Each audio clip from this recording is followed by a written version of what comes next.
আজ ২১শে জুন আন্তর্জাতিক যোগ দিবস। এবার এই যোগ দিবস পালন করে নজির গড়ল পূর্ব বর্ধমানের জামালপুর ব্লকের রুদা দোশিমানা প্রাথমিক বিদ্যালয়। বিদ্যালয়ের সমস্ত শিক্ষার্থীকে নিয়ে পালিত হলো আন্তর্জাতিক যোগ দিবস। বিদ্যালয়ের শ্রেণীকক্ষের বাইরে বিভিন্ন যোগব্যায়ামের মাধ্যমে চলল আন্তর্জাতিক যোগ দিবস পালন।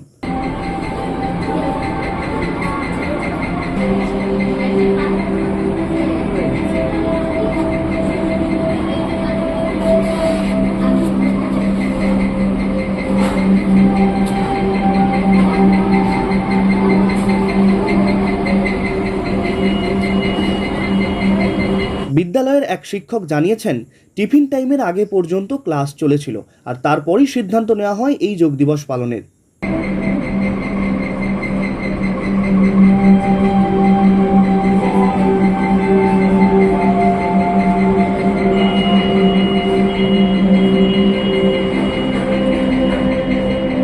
পাশাপাশি বিদ্যালয়ের প্রধান শিক্ষক উদয়চন্দ্র পালও জানিয়েছেন, টানা ১ থেকে ১.৫ ঘন্টা শিক্ষার্থীদের স্বাস্থ্য ও বুদ্ধিমত্তাকে দৃঢ় করতে প্রতিদিনই শরীর চর্চা করানো হয়। আর আজকের এই বিশেষ দিনে তা অবশ্যই বেশি গুরুত্বপূর্ণ, আর তার জন্যই আমাদের এই পদক্ষেপ। একদিকে যেমন আন্তর্জাতিক যোগ দিবস পালন করতে পেরে খুশি সমস্ত শিক্ষক থেকে শিক্ষিকা, আবার অপরদিকে শিক্ষার্থীদের মধ্যেও চনমনে মেজাজের দেখা মিলেছে। পাশাপাশি রুদা দোশিমানা প্রাথমিক বিদ্যালয়ের এমন একটি উদ্যোগ দেখে খুশি হয়েছে অভিভাবক থেকে গ্রামবাসী সকলেই।